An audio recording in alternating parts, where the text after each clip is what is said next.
بسم اللہ الرحمن الرحیم الحمدللہ رب العالمین والصلاة والسلام علی سید الانبیاء وخاتم النبیین وعلى آلہ وصحبہ اجمعین ومن تبعہم بإحسان الى یوم الدین اما بعد اعوذ باللہ من الشیطان الرجیم قال اللہ تبارک و تعالی ما كان محمد ابا احد من رجالکم ولكن رسول اللہ وخاتم النبیین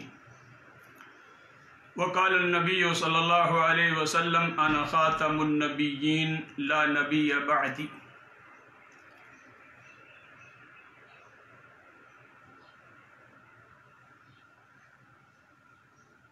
انتہائی عزت کے لائق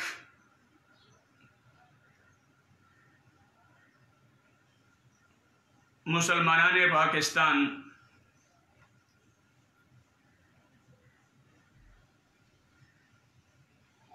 اس بات سے مجھے اور آپ کو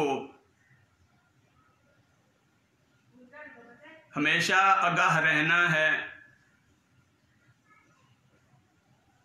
ہمیشہ متنبہ رہنا ہے، چوکنا اور ہوشیار رہنا ہے کہ کوئی شخص بھی کس باشد وہ عقیدہ ختم نبوت پر قطعاً کوئی نقب نہ لگا سکے۔ یہ جو کچھ عرصہ سے چھوٹی چھوٹی شرارتیں عقیدہ ختم نبوت کے حوالے سے کی جا رہی ہیں، یہ ایک پرکھنے کا انداز ہے کہ امام کائنات صلی اللہ علیہ وسلم کے عقیدہ ختم نبوت پر ایمان رکھنے والوں میں کتنی سکت اور کتنی جان ہے، اور وہ کتنے متنبع اور چوکنے ہیں، اور جو رد عمل ان چھوٹی چھوٹی شرارتوں کے بعد مسلمانان پاکستان کا آیا ہے، الحمدللہ یہی رد عمل آنا چاہیے تھا کہ کسی بھی چیز کی پرواہ کیے بغیر وہ ہماری جان ہو، اہل و عیال ہوں، مال و متاع ہو، گھر بار ہو، غرض کے ساری کائنات بھی ہمیں اگر امام کائنات صلی اللہ علیہ وسلم کے ختم نبوت کے دفاع میں صرف کرنی پڑے،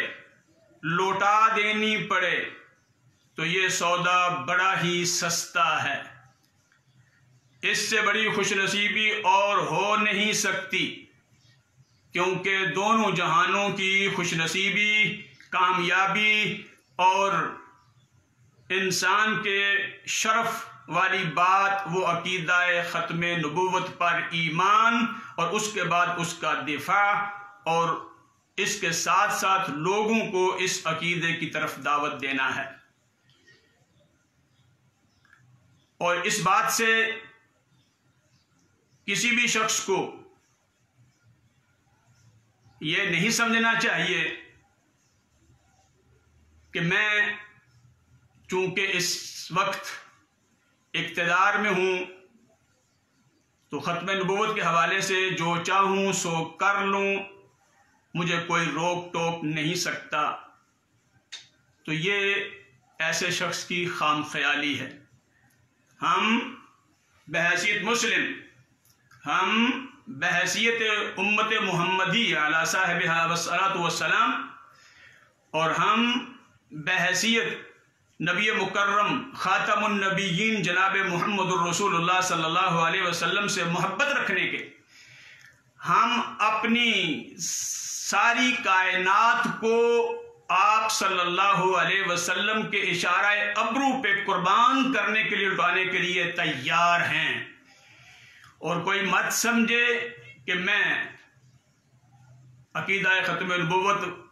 والی شک آئین کے اندر اس کے اندر کوئی ترمیم کر لوں گا، کوئی امینڈمنٹ کر لوں گا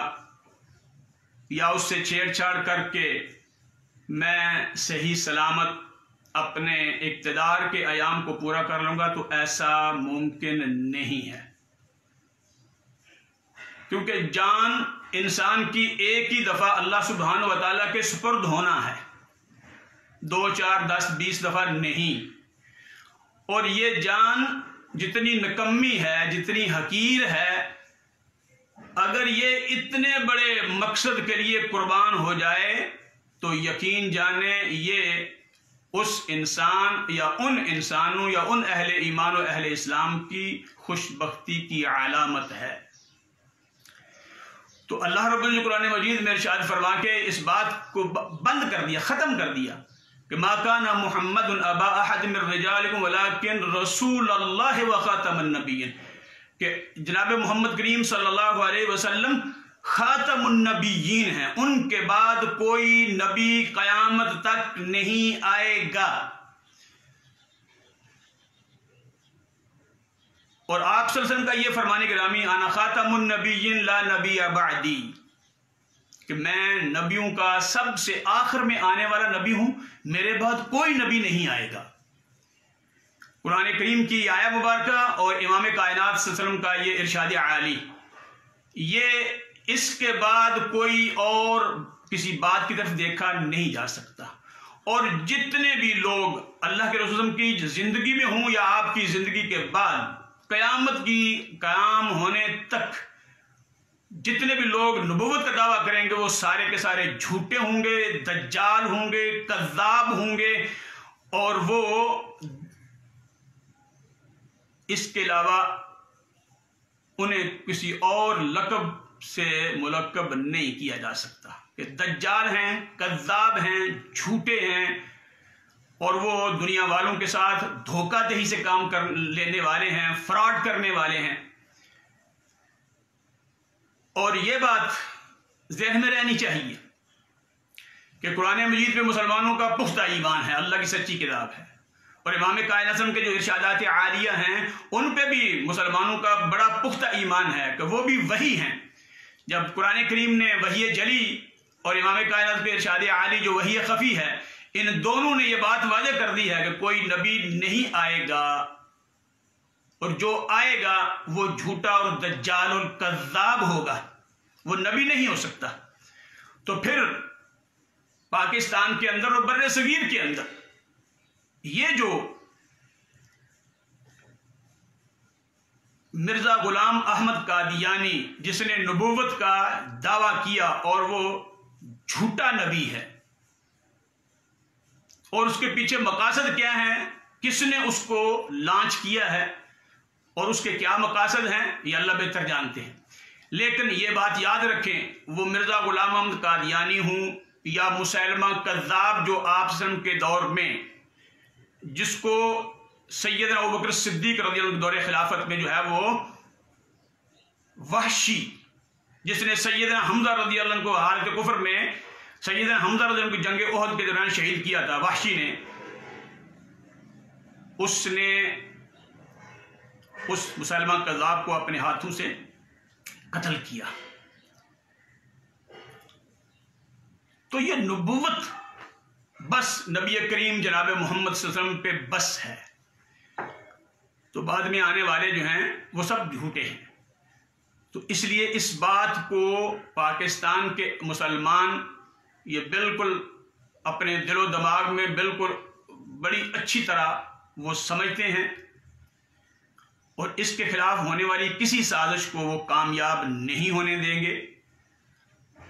اور براہ کرم یہ اسلام کے نام پر، لا الہ الا اللہ محمد الرسول اللہ کے نام پر بننے والا پاکستان جو ہے، اس میں کبھی بھی ختم نبوت پر نقب نہیں لگانے دی جائے گی، لگانے والوں کی کوششوں کو کبھی کامیاب نہیں ہونے دیا جائے گا، اور انشاءاللہ تمام مسلمان وہ اس بات پر بالکل تیار ہیں کہ جس نے بھی یہ حرکت کی ہم اس کو میڈیا، سوشل میڈیا اور پھر اس سے آگے بھی اگر بات بڑھی تو میدان عمل میں نکل کے بھی ہم اس کو روکنا پڑا تو انشاءاللہ العزیز ضرور روکیں گے. اس لیے کہ یہ پاکستان، اس کی بنیاد اور جس نظریے پہ یہ قائم ہوا ہے وہ اسلام ہے، وہ اللہ سبحانہ و تعالیٰ کی وحدانیت ہے اور جناب محمد کریم صلی اللہ علیہ وسلم کی ختم نبوت ہے. یہ دو چیزیں ہیں جن پہ یہ پاکستان بنا ہے، اور انشاءاللہ قیامت تک یہ پاکستان اسی نظریہ پر لا الہ الا اللہ اور محمد الرسول اللہ اور محمد رسول اللہ ہوا خاتم النبیین، اس عقیدے پر قائم رہے گا. اس کے اندر کوئی بھی اپنی کسی دوسری بات کو وہ لا کر نافذ نہیں کر سکتا. اور یہ بات آئین پاکستان نے ان کو کافر قرار دے دیا ہے. جو اللہ کے نبی صلی اللہ علیہ وسلم جناب محمد کریم کو ختم النبیین نہیں مانتے ان کو کافر قرار دیا جا چکا ہے. وہ اگر آپ اپنے آپ کو کافر تسلیم کر لیں، ان اپنے منہ سے اپنے آپ کو وہ مسلم احمدی نہیں، وہ اپنے آپ کو ڈکلیئر کر دیں کہ ہم غیر مسلم ہیں، ٹھیک ہے، سارے حقوق جو غیر مسلم اقلیتوں کے پاکستان کے اندر انہیں حاصل ہیں، اس قادیانی جو گروہ ہے اس کو بھی وہ سارے کے سارے حاصل ہو جائیں گے، اور وہ اپنے آپ کو لفظ مسلمان کہلانا چھوڑ دیں کیونکہ مسلمان نہیں ہیں. نبی مکرم صلی اللہ علیہ وسلم کی ختم نبوت کے ایمان، کیونکہ وہ مرزا غلام احمد قادیانی اور اس کے بعد جو اس کے نائبین آتے رہے ہیں آج تک انہیں وہ نبی مانتے ہیں. اللہ کے رسول کے بعد وہ انہیں نبی مانتے ہیں، کبھی ذلی مانتے ہیں، کبھی بروزی مانتے ہیں، کبھی کس طرح کبھی کس طرح. تو ہمیں اس سے غرض نہیں، جیسے مانے وہ مانے، ہمیں اس سے بھی کوئی اعتراض نہیں، لیکن وہ اپنے آپ مسلمان کہنا چھوڑ دیں، بس اتنی سی بات ہے. اور غیر مسلم اقلیت کو سارے حقوق ان کو مل جائیں گے، ان کی جان کا تحفظ، ان کے مال کا تحفظ، ان کے کاروبار کا تحفظ، اور وہ اپنا عقیدہ جو ہے اپنے حد تک محدود رکھیں، اس کی وہ رکھ سکتے ہیں لیکن اس کی وہ تبلیغ قطعاً نہیں کر سکتے. اللہ سے دعا ہے کہ اللہ تعالیٰ مجھے اور آپ کو عقیدہ ختم نبوت کے لیے ہر وقت تیار رہنے کی توفیق عنایت فرمائے. وآخر دعوانا ان الحمد للہ رب العالمین.